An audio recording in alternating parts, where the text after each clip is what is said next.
Hello and welcome to another episode of Chairlift Philosophy. Is there such a thing as justice or injustice in the world? From racial segregation under Jim Crow laws to not getting the same amount of presents as your brother on Christmas Day, is there an incommensurable idea of fairness that overarches our perception of the world? Is there an ethical standard that we should abide by, even despite our cultural differences, our opinions, or our personal desires? Is morality objective?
So although we could disentangle objectivity and realism, for the sake of this video I'm going to keep them together.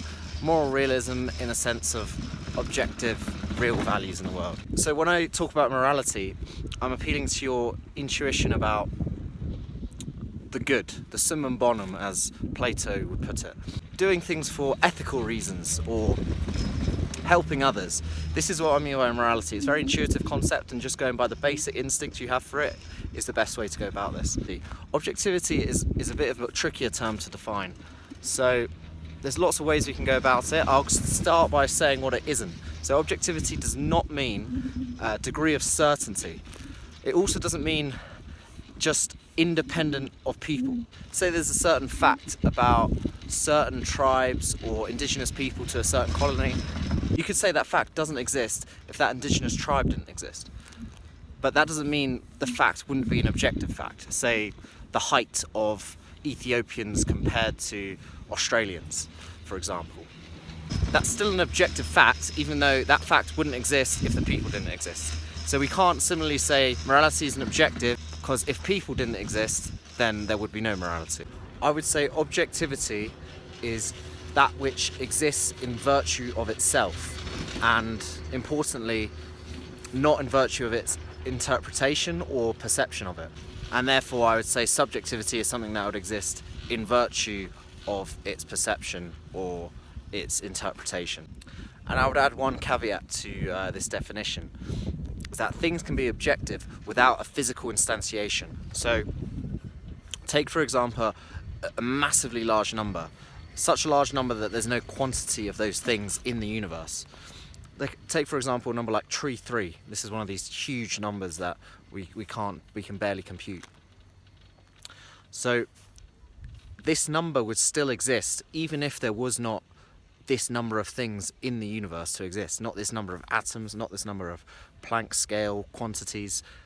Even without the physical instantiation of this number still exists, and it still exists objectively, independent of our perception or interpretation of it. So in this debate, it's useful to go through a few initial reasons for believing each side. For moral objectivity, one reason is disagreement. So you might be thinking, well, disagreement might mean that morality isn't objective. You know, if we all disagree, then surely we're all coming from our own point of view. But no, we'd say disagreement would be in favour of objectivity because there's something to disagree about. You know, we wouldn't be able to disagree and debate and give reasons for why we think something is good and one thing isn't if we didn't both think there was something that was good in the first place, you know? We can't really disagree if one of us believes something exists and the other doesn't, or something's subjective. You know, we can't have an argument. Well, maybe you can, but you can't have a rational argument about it. The second quality would be convergence, and this kind of goes against disagreement, you might think, but convergence is that most moral beliefs tend to converge towards the same things. Now obviously there is a lot of disagreement, especially in politics and stuff like this, but I'm talking over thousands of years or even millennia. You have a kind of tendency towards a certain moral beliefs in the same way that scientific beliefs or truths about the world kind of converge as we go through time. We might think of there's moral progress or something like this happening if we're at a point now that we aren't in the past. A third point about moral objectivity would be universalism. So when we have beliefs about morality, our intuition is that they apply universally. It's not just to you or to me or to a certain group of people. There's a kind of all-encompassing quality of morality, and this kind of speaks to it being a more objective thing, because obviously it doesn't just apply to you or me or in virtue of how I interpret it or how Bob interprets it. It's about how it applies to everyone, how it's like a universal truth, and that would indicate that morality is objective. So what are some reasons for believing that morality is subjective? One of the most widely cited reasons for morality being subjective is variance. So when you go from, even though we have this convergence over time, if you go from culture to culture, there's a wide amount of variance in what moral beliefs they hold. And you actually get this in political issues, in global crises. People disagree massively on what they think the right thing to do is in any given situation. So why can't we say morality is dependent on our cultures or our backgrounds, because we can often predict people's moral beliefs based on what time period they came from, where they grew up. All these factors kind of influence how you believe things, and it kind of makes it seem that morality is dependent on interpretation and how you grew up and all these other factors. Another widely cited reason for morality being subjective is that it's based on feelings. We kind of just feel morality is a thing, and that's why we apply it. We don't have any grounding or basis for it in the world. We can never go out and touch morality. It's based on an internal thing, and if it's something internal, then it must be subject to interpretation. Everything you look at, or especially something that comes from within your mind, must be coloured with this idea of subjectivity or interpretation. So therefore, because morality is a feeling, it must be subjective. So those are some of the prima facie reasons why we might be an ethical objectivist or a subjectivist. But they aren't really arguments in themselves, although there's some debate around this about which side is the burden of proof on. So on the one side you might have the skeptical premise, and on this view moral objectivism cannot be assumed to be true unless it can be demonstrated. So unless it can be demonstrated that there are moral objective facts in the world, we cannot accept moral objectivism, and therefore we have to say that moral claims are subjective. However, I would challenge this claim, as it seems to be saying if no evidence, then moral subjectivism. And I would say, why can't we say the reverse argument? If moral subjectivism can't be demonstrated, then moral objectivism must pertain. And I actually think this is a stronger argument, as I do believe our intuitions do lie with moral objectivism. If you don't believe me, consider when you're a child, how many times did you say that's not fair to your parents? What is the child appealing to in this situation? They're appealing to an objective standard in a sense. So I do believe that at the very least our intuitions initially lie with moral objectivism. And from that I would say there's an epistemological theory you develop from that, and say that if your intuitions are on one side, then you ought to believe what your intuitions tell you unless proven otherwise. And this is in line with a view called phenomenal conservatism, which I might make another video on, but you can also look up to find out more about that view. A common skeptical argument is that if we see an ore that's in water, it looks to be bent because part of it is outside the water and part of it is inside. But we know from experience that ores aren't bent, so this is kind of an example of how our perceptions can be wrong and how we should be skeptical of them.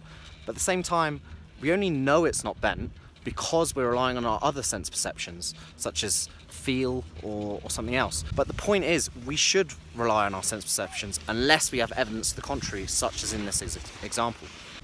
And the same goes for moral values. So we should believe that morality is objective unless there's a reason to believe otherwise. There's also another really nice comparison I like to make, and that's between morality and truth. So I think most arguments that are for and against morality kind of go hand in hand with for and against truth. And even people who say morality is subjective, they don't really want to say that truth is subjective as well, because often, you know, their arguments rely on the idea that there is some truth in the world. And consider arguments that, such as variation, what you hear all the time. It varies from culture to culture. Morality. What idea varies more between people and cultures and anything else than the idea of truth?